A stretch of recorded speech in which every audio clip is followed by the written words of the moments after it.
The Fall of the House of Usher by Edgar Allan Poe. Sans que une lutte suspendue, surtout quand les touches illusion. De Béranger. During the whole of a dull, dark, and soundless day in the autumn of the year, when the clouds hung oppressively low in the heavens, I had been passing alone, on horseback, through a singularly dreary tract of country, and at length found myself, as the shades of the evening drew on, within view of the melancholy house of Usher. I know not how it was, but, with the first glimpse of the building, a sense of insufferable gloom pervaded my spirit. I say insufferable, for the feeling was unrelieved by any of that half pleasurable, half because poetic, sentiment with which the mind usually receives even the sternest natural images of the desolate or terrible.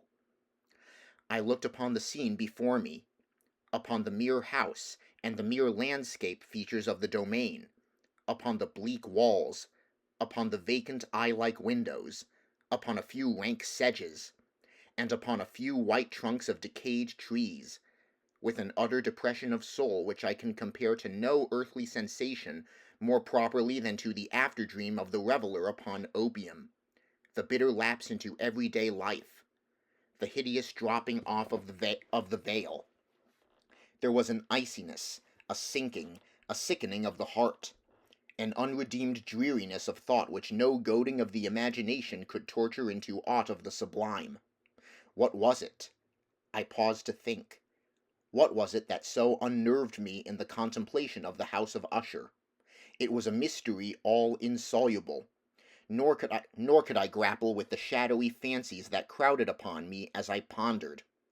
I was forced to fall back upon the unsatisfactory conclusion that while, beyond doubt, there are combinations of very simple natural objects which have the power of thus affecting us, still the analysis of this power lies among considerations beyond our depth.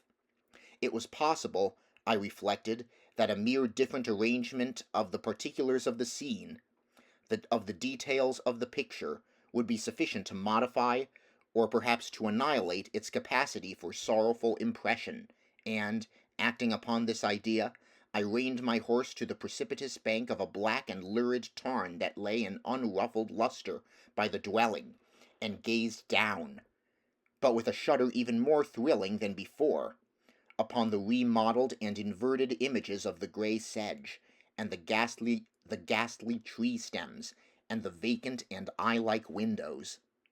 Nevertheless, in this mansion of gloom I now proposed to myself a sojourn of some weeks.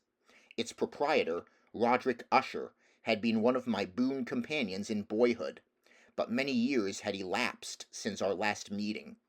A letter, however, had lately reached me in a distant part of the country, a letter from him, which, in its wildly importunate nature, had admitted of no other than a personal reply. The MS gave evidence of nervous agitation. The writer spoke of acute bodily illness, of a mental disorder which oppressed him, and of an earnest desire to see me as his best and indeed his only personal friend, with a view of attempting, by the cheerfulness of my society, some alleviation of his malady. It was in the manner in which all this, and much more, was said.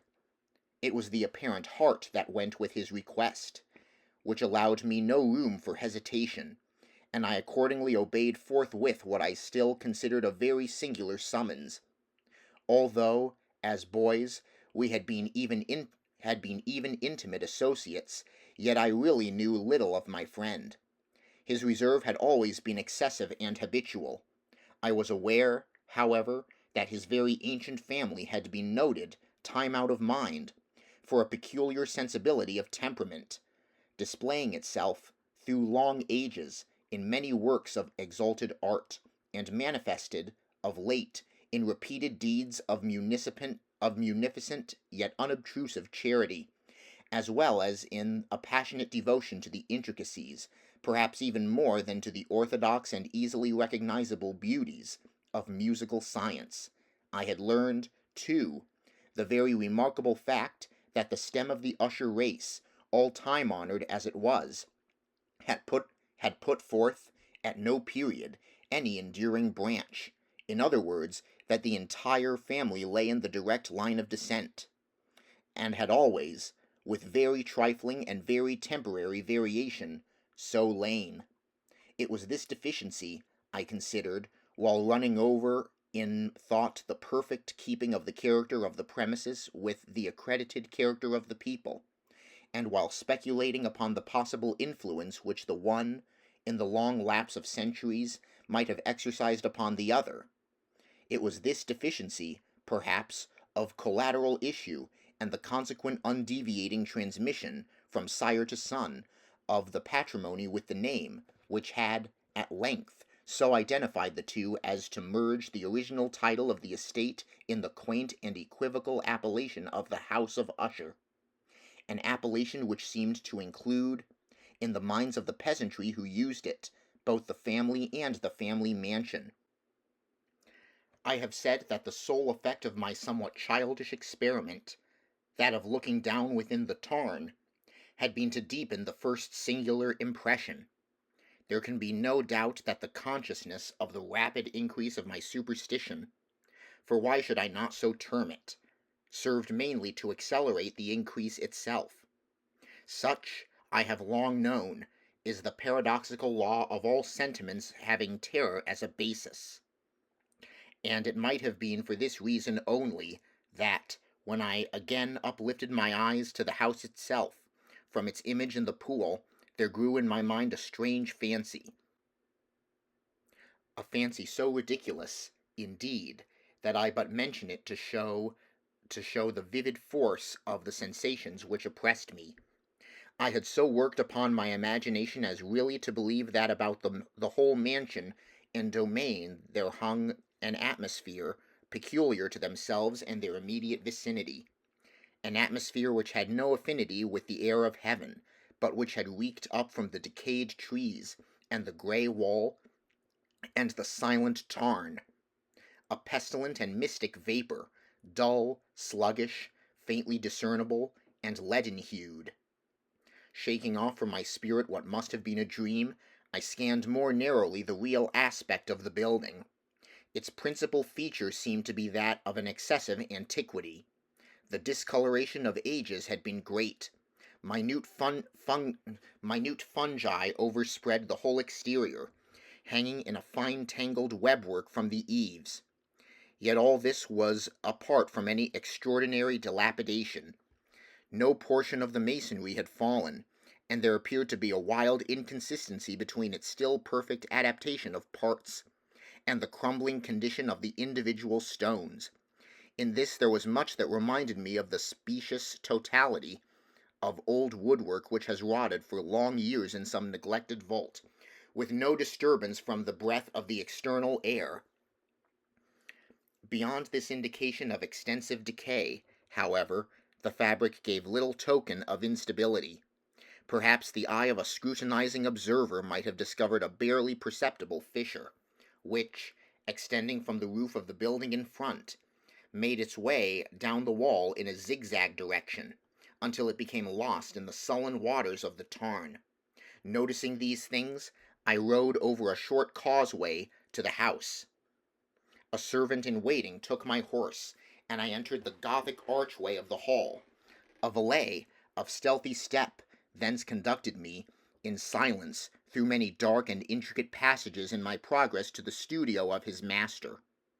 Much that I encountered on the way contributed, I know not how, to heighten the vague sentiments of which I have already spoken, while the objects around me, while the carvings of the ceilings, the sombre tapestries of the walls, the ebony blackness of the floors, and the phantasmagorical armorial trophies which rattled as I strode, were but matters to which, or to such as which, I had been accustomed from my infancy, while I hesitated not to acknowledge how familiar was all this. I still wondered to find how unfamiliar were the fancies which extraordinary images were stirring up. One of the staircases, I met the on one of the staircases, I met the physician of the family. His countenance, I thought, wore a mingled expression of low cunning and perplexity. He accosted me with trepidation and passed on. The valet now threw an open door and ushered me into the presence of his master. The room in which I found myself was very large and lofty. The windows were long, narrow, and pointed, and at so vast a distance from the black oaken floor as to be altogether inaccessible from within. Feeble gleams of encrimsoned light made their way through the trellised panes, and served to render sufficiently distinct the more prominent objects around. The eye, however, struggled in vain to reach the remoter angles of the chamber, or the recesses of the vaulted and fretted ceiling. Dark draperies hung upon the walls. The general furniture was profuse, comfortless, antique, and tattered. Many books and musical instruments lay scattered about, but failed to give any vitality to the scene. I felt that I breathed an atmosphere of sorrow. An air of stern, deep, and irredeemable gloom hung over and pervaded all. Upon my entrance, Usher rose from a sofa on which he had been lying at full length, and greeted me with a vivacious warmth which had much in it, and I at first thought of an overdone cordiality, of the constrained effort of the ennuyé man of the world. A glance, however, at his countenance convinced me of his perfect sincerity. We sat down, and for some moments, while he spoke not, I gazed upon him with a feeling half of pity, half of awe. Surely man had never before so terribly altered, in so brief a period, as had Roderick Usher. It was with difficulty that I could bring myself to admit the identity of the man being before me with the companion of my early boyhood. Yet the character of his face had been at all times remarkable. The cadaverousness of complexion, an eye large, liquid, and luminous beyond comparison, lips somewhat thin and very pallid, but of a surpassingly beautiful curve, a nose of a delicate Hebrew model, but with a breadth of nostril unusual in similar formations, a finely moulded chin, speaking, in its want of prominence, of a want of moral energy, hair of a more than web-like softness and tenuity. These features, with an inordinate expansion above the regions of the temple, made up altogether a countenance not easily to be forgotten. And now in the mere exaggeration of the prevailing character of these features, and of the expression they were wont to convey, lay so much of change that I doubted to whom I spoke. The now ghastly pallor of the skin, and the now miraculous lustre of the eye, above all things startled and even awed me. The silken hair, too, had been suffered to grow all unheeded, and as, in its wild gossamer texture, it floated rather than fell about the face, I could not, even with effort, connect its arabesque expression with any idea of simple humanity. In the manner of my friend I was at once struck with an incoherence, an inconsistency, and I soon found this to arise from a series of feeble and futile struggles to overcome a habitual trepidancy, an excessive nervous agitation. For something of this nature I had indeed been prepared, no less by his letter than by the reminiscences of certain boyish traits, and by conclusions deduced from his peculiar physical conformation and temperament. His action was alternately vivacious and sullen.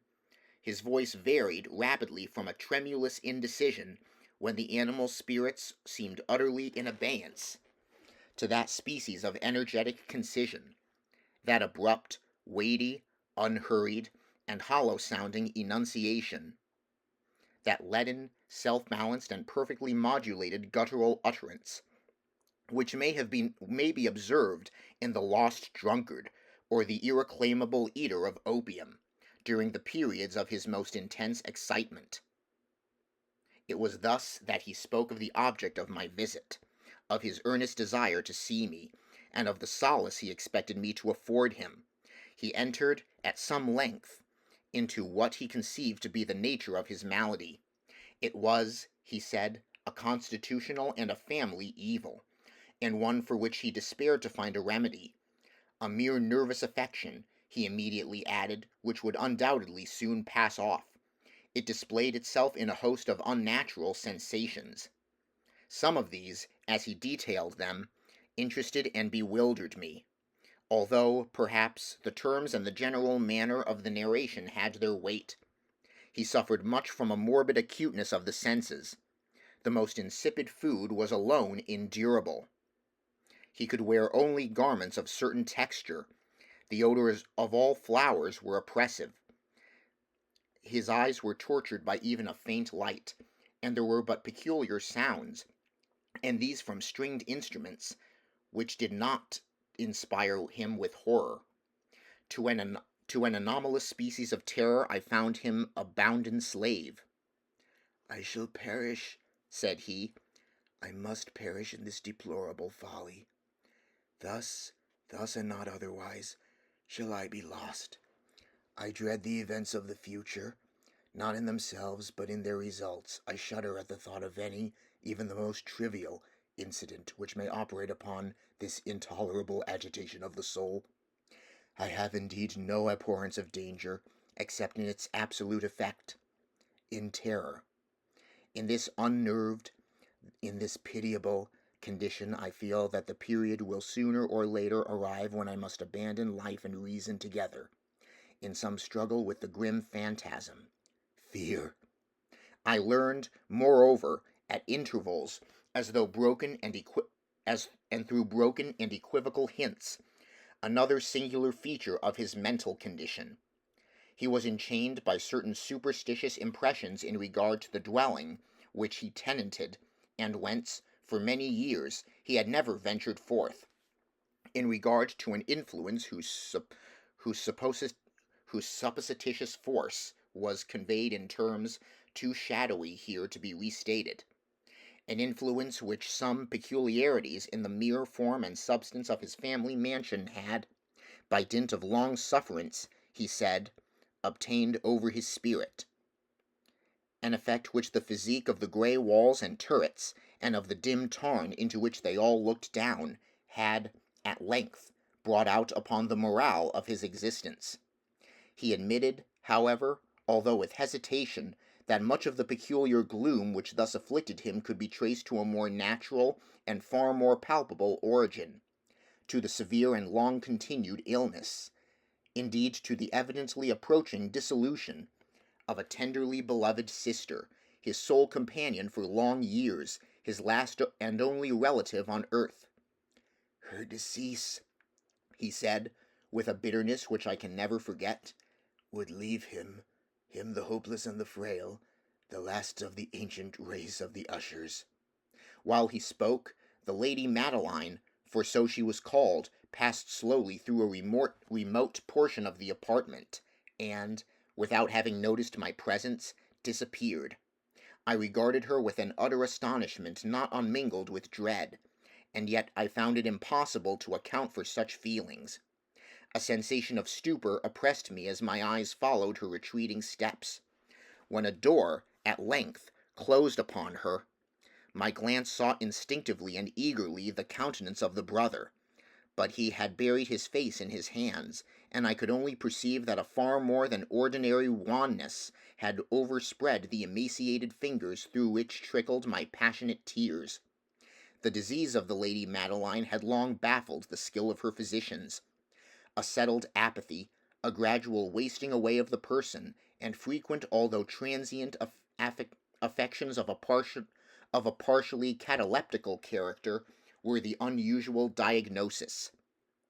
Hitherto she had steadily borne up against the pressure of her malady, and had not betaken herself finally to bed, but on the closing in of the evening of my arrival at the house she succumbed, as her brother told me that night with inexpressible agitation, to the prostrating power of the destroyer, and I learned that the glimpse I had obtained of her person would thus probably be the last I should obtain.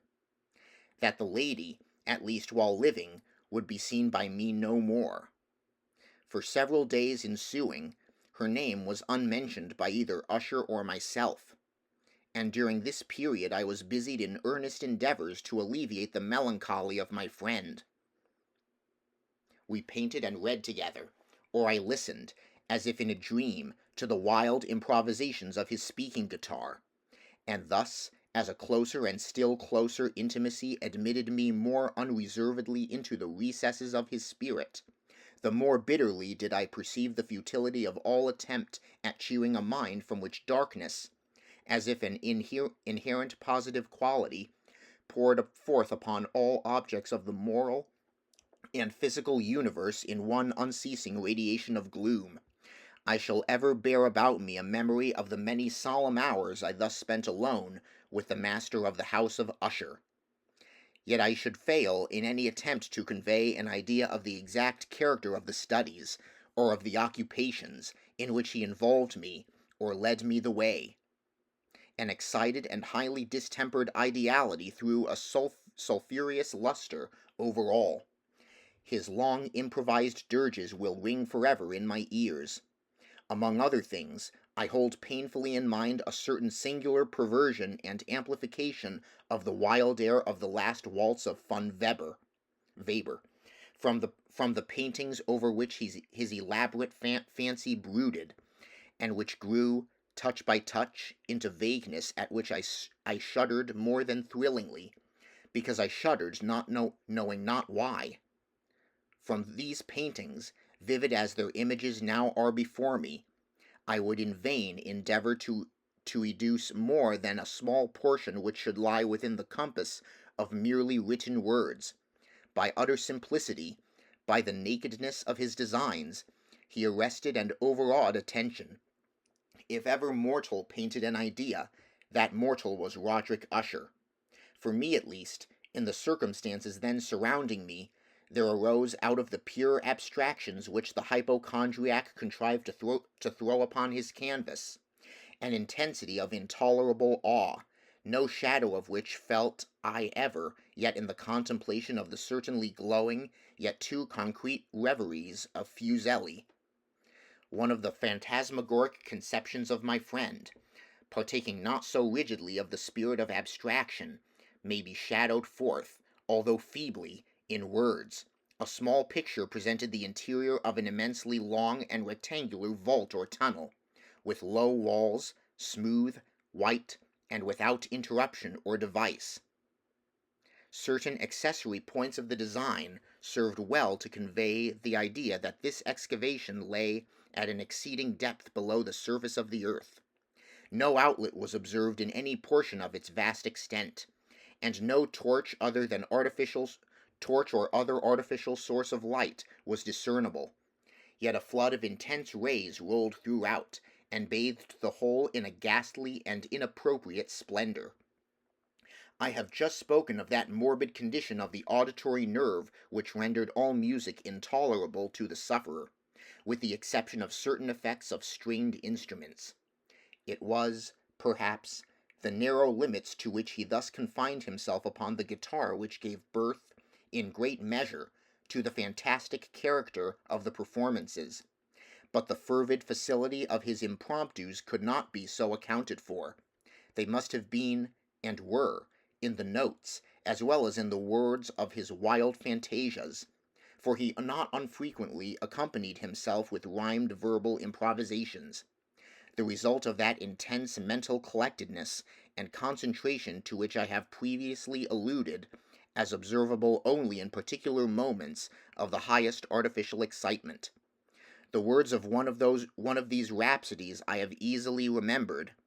I was, perhaps, the more forcibly impressed with it as he gave it, because, in the under or mystic current of its meaning, I fancied that I perceived, and for the first time, a full consciousness on the part of Usher of the tottering of his lofty reason upon her throne.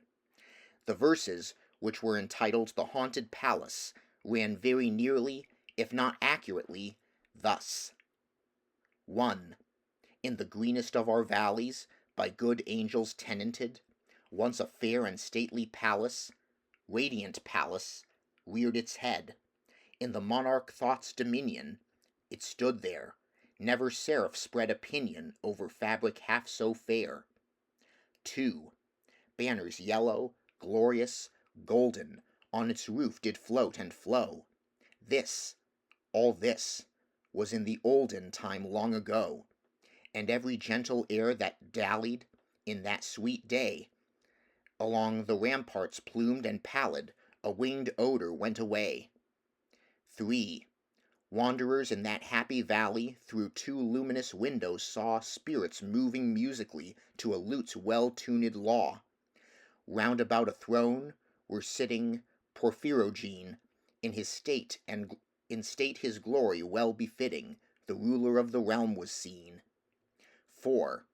And all with pearl and ruby glowing was the fair palace door, through which came flowing, flowing, flowing, and sparkling evermore, a troop of echoes whose sweet duty was but to sing, in voices of surpassing beauty, in the wit and wisdom of their king.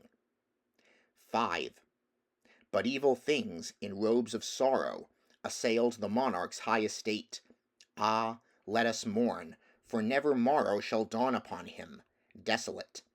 And, round about his home, the glory that blushed and bloomed is but a dim remembered story of the old time entombed. 6. And travelers now within that valley, through the red-litten windows see vast forms that move fantastically to a discordant melody, while, like a rapid ghastly river, through the pale door a hideous throng rush out forever, and laugh, but smile no more. I will remember that suggestions arising from this ballad led us into a train of thought wherein there became manifest an opinion of Usher's which I mention not so much on account of its novelty, for other men have thought thus, as on account of the pertinacity with which he maintained it. This opinion, in its general form, was that of the sentience of all vegetable things. But, in his disordered fancy, the idea had assumed a more daring character, and trespassed, under certain conditions, upon the kingdom of inorganization. I lack words to express the full extent, or the earnest abandon of his persuasion. The belief, however, was connected, as I have previously hinted, with the grey stones of the home and his forefathers. The conditions of the sentience had been here, he imagined, fulfilled in the method of collocation of these stones, in the order of their arrangement, as well as in that of many fungi which overspread them, and of the decayed trees which stood around. Above all, in the long undisturbed endurance of this arrangement, and in its reduplication in the still waters of the tarn. Its evidence, the evidence of sentience, was to be seen, he said, and I here started as he spoke, in the gradual yet certain condensation of an atmosphere of their own about the waters and the walls.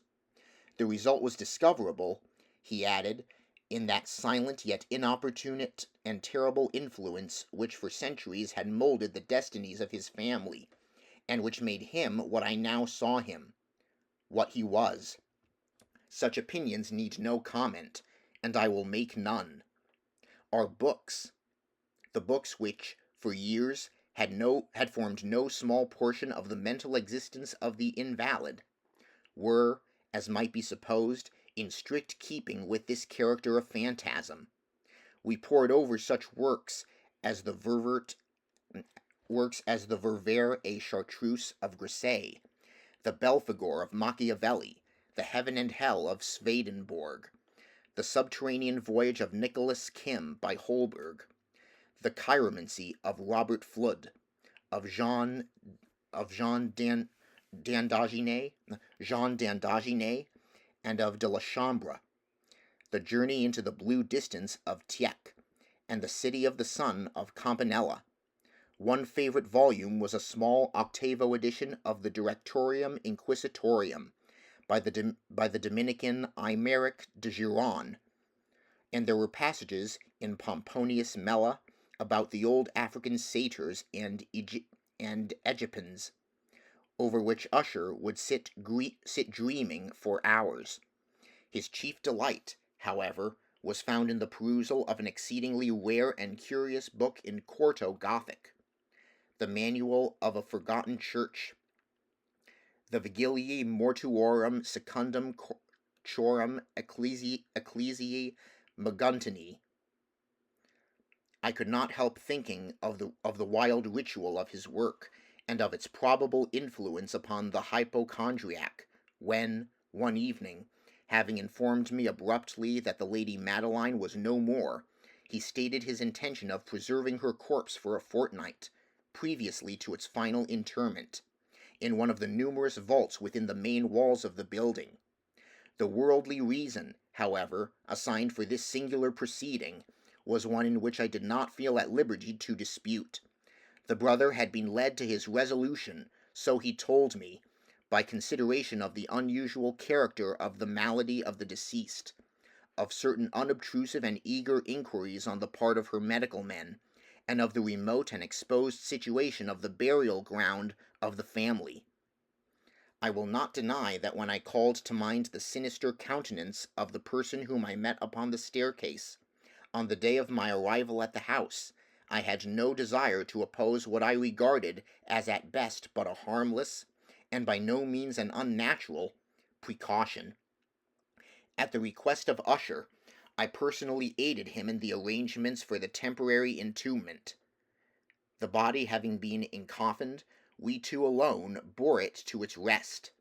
The vault in which we placed it, and which had been so long unopened that our torches, half smothered in its oppressive atmosphere, gave us little opportunity for investigation, was small, damp, and entirely without means of admission for light, lying, at great depth, immediately beneath that portion of the building in which was my own sleeping apartment.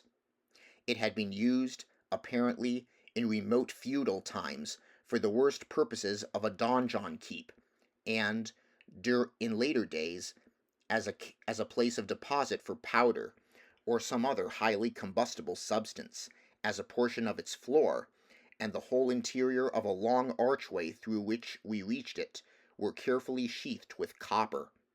The door, of massive iron, had been, also, similarly protected. Its immense weight caused an unusually sharp, grating sound as it moved upon its hinges. Having deposited our mournful burden upon trestles within this region of horror, we partially turned aside the yet unscrewed lid of the coffin, and looked upon the face of the tenant. A striking similitude between the brother and sister now first arrested my attention, and Usher, divining, perhaps, my thoughts, murmured out some few words from which I learned that the deceased and himself had been twins, and that sympathies of a scarcely intelligible nature had always existed between them. Our glances, however, rested not long upon the dead, for we could not regard her unawed. The disease which had thus entombed the lady in the maturity of youth had left, as usual in all maladies of a strictly cataleptical character, the mockery of a faint blush upon the bosom and the face, and that suspiciously lingering smile upon the lip which is so terrible in death. We replaced and screwed down the lid, and, having secured the door of iron, made our way, with toil, into the scarcely less gloomy apartments of the upper portion of the house. And now, some days of bitter grief having elapsed, an observable change came over the features of the mental disorder of my friend. His ordinary manner had vanished. His ordinary occupations were neglected or forgotten. He roamed from chamber to chamber with hurried, unequal, and objectless step. The pallor of his countenance had assumed, if possible, a more ghastly hue, but the luminousness of his eye had utterly gone out. The once occasional huskiness of his tone was heard no more, and a tremulous quiver, as if of extreme terror, habitually characterized his utterance. There were times, indeed, when I thought his unceasingly agitated mind was laboring with some oppressive secret, to divulge which he struggled for the necessary courage. At times, again, I was obliged to resolve all into the mere inexplicable vagaries of madness, for I beheld him gazing upon vacancy for long hours, in an attitude of the profoundest attention, as if listening to some imaginary sound. It was no wonder that his condition terrified, that it infected me. I felt creeping upon me, by slow yet certain degrees, the wild influences of his own fantastic yet impressive superstitions. It was, especially, upon retiring to bed late in the night of the 7th or 8th day after the placing of the Lady Madeline within the donjon, that I experienced the full power of such feelings. Sleep came not near my couch, while the hours waned and waned away. I struggled to reason off the nervousness which had dominion over me. I endeavored to believe that much, if not all of what I felt, was due to the bewildering influence of the gloomy furniture of the room, of the dark and tattered draperies, which, tortured into motion by the breath of a rising tempest, swayed fitfully to and fro upon the walls, and rustled uneasily about the decorations of the bed. But my efforts were fruitless. An irrepressible tremor gradually pervaded my frame, and, at length, there sat upon my very heart an incubus of utterly causeless alarm. Shaking this off with a gasp and a struggle, I uplifted myself upon the pillows, and, peering earnestly within the intense darkness of the chamber, hearkened, I knew not why, except that an instinctive spirit prompted me, to certain low and indefinite sounds which came, through the pauses of the storm, at long intervals, I knew not whence. Overpowered by an intense sentiment of horror, unaccountable yet unendurable, I threw on my clothes with haste, for I felt that I should sleep no more during the night, and endeavored to arouse myself from the pitiable condition into which I had fallen, by pacing rapidly to and fro through the apartment. I had taken but few turns in this manner, when a light step on an adjoining staircase arrested my attention. I presently recognized it as that of Usher. In an instant afterward he rapped, with a gentle touch, at my door, and entered, bearing a lamp. His countenance was, as usual, cadaverously wan, but, moreover, there was a species of mad hilarity in his eyes, an evidently restrained hysteria in his whole demeanour. His air appalled me, but anything was preferable to the solitude which I had so long endured, and I even welcomed his presence as a relief. "And you have not seen it?" he said abruptly, after having stared about him for some moments in silence. "You have not then seen it? But stay, you shall." Thus speaking, and having carefully shaded his lamp, he hurried to one of the casements, and threw it freely open to the storm. The impetuous fury of the entering gust nearly lifted us from our feet. It was, indeed, a tempestuous yet sternly beautiful night, and one wildly singular in its terror and its beauty. A whirlwind had apparently collected its force in our vicinity, for there were frequent and violent alterations in the direction of the wind, and the exceeding density of the clouds, which hung so low as to press upon the turrets of the house, did not prevent our perceiving the lifelike velocity with which they flew careering from all points against each other, without passing away into the distance. I say that even their exceeding density did not prevent our perceiving this.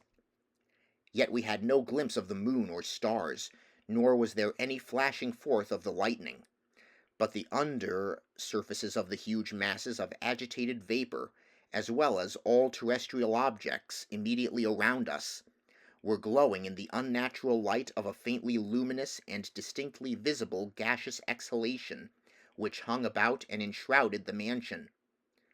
You shall not behold this," said I, shuddering, to Usher, as I led him, with a gentle violence, from the window to a seat. "These appearances which bewilder you are merely electrical phenomena not uncommon, or it may be that they have their ghastly origin in the rank miasma of the tarn. Let us close this casement. The air is chilling and dangerous to your frame. Here is one of your favorite romances. I will read and you shall listen, and so we will pass away this terrible night together." The antique volume which I had taken up was The Mad Tryst of Sir Launcelot Canning, but I had called it a favourite of Usher's, more in sad jest than in earnest. For, in truth, there is little in its uncouth and unimaginative prolixity which could have had interest for the lofty and spiritual identity of my friend. It was, however, the only book immediately at hand, and I indulged a vague hope that the excitement which now agitated the hypochondriac might find relief, for the history of mental disorder is full of similar anomalies, even in the extremeness of the folly which I should read. Could I have judged, indeed, by the wild, overstrained air of vivacity with which he hearkened, or apparently hearkened, to the words of the tale, I might well have congratulated myself upon the success of my design. I had arrived at that well-known portion of the story where Ethelred, the hero of the tryst, having sought in vain for peaceable admission into the dwelling of the hermit, proceeds to make good an entrance by force.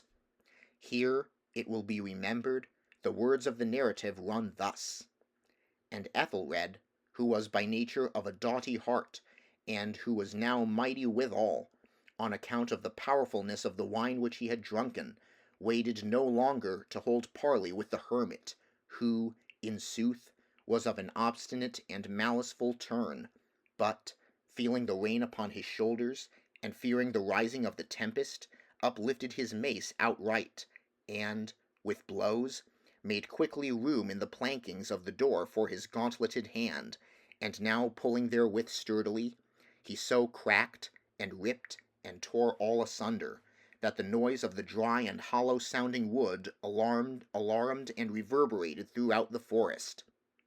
At the termination of this sentence I started, and, for a moment, paused, for it appeared to me, although I at once concluded that my excited fancy had deceived me, it appeared to me that, from some very remote portion of the mansion, there came, indistinctly to my ears, what might have been, in its exact similarity of character, the echo, but a stifled and dull one certainly, of the very cracking and ripping sound which Sir Launcelot had so particularly described. It was, beyond a doubt, the coincidence alone which had arrested my attention, for amid the rattling of the sashes of the casements, and the ordinary commingled noises of the still increasing storm, the sound, in itself, had nothing, surely, which should have interested or disturbed me. I continued the story. But the good champion Ethelred, now entering within the door, was sore enraged and amazed to perceive no signal of the maliceful hermit, but, in the stead thereof, a dragon of a scaly and prodigious demeanour, and of a fiery tongue, which sat in guard before a palace of gold, with a floor of silver, and upon the wall there hung a shield of shining brass with this legend enwritten: Who entereth herein, a conqueror hath been. Who slayeth the dragon, the shield he shall win. And Ethelred uplifted his mace and struck upon the head of the dragon, which fell before him, and gave up his pesty breath, with a shriek so horrid and harsh, and withal so piercing, that Ethelred had fain to close his ears with his hands against the dreadful noise of it, the like whereof was never before heard.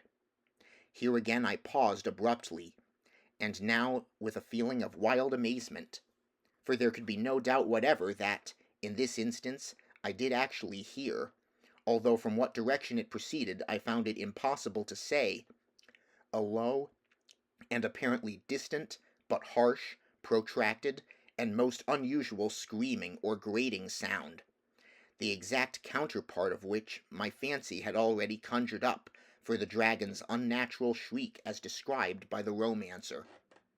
Oppressed, as I certainly was, upon the occurrence of this second and most extraordinary coincidence, by 1,000 conflicting sensations, in which wonder and extreme terror were predominant, I still retained sufficient presence of mind to avoid exciting, by any observation, the sensitive nervousness of my companion.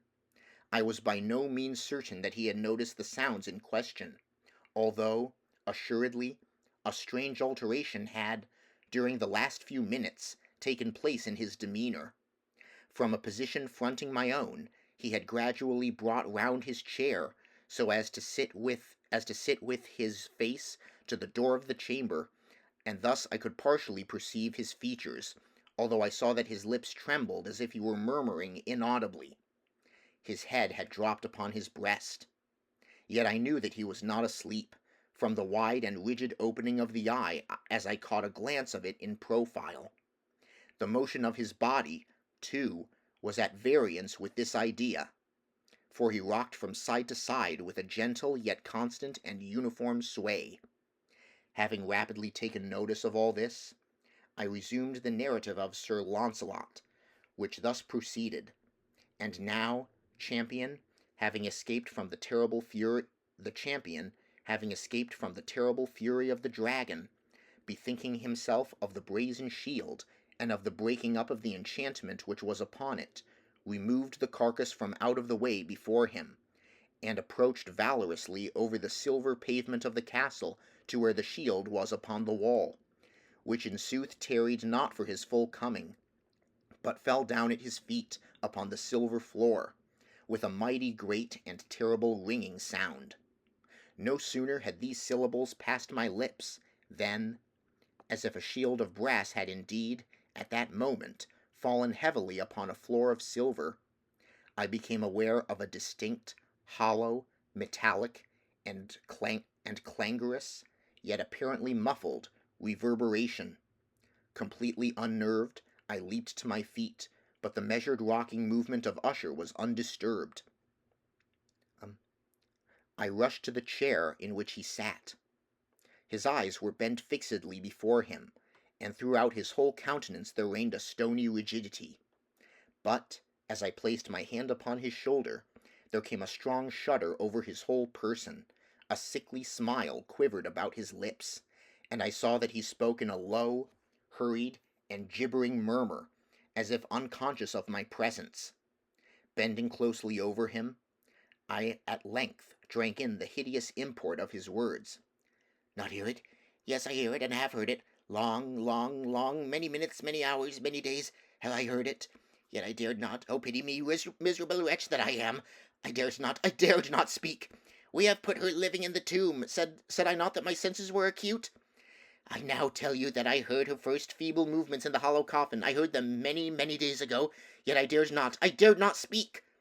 And now, tonight, Ethelred, ha! The breaking of the hermit's door, and the death cry of the dragon, and the clangor of the shield, say rather the rending of her coffin, and the grating of the iron hinges of her prison, and her struggles within the coppered archway of the vault. Oh, whither shall I fly?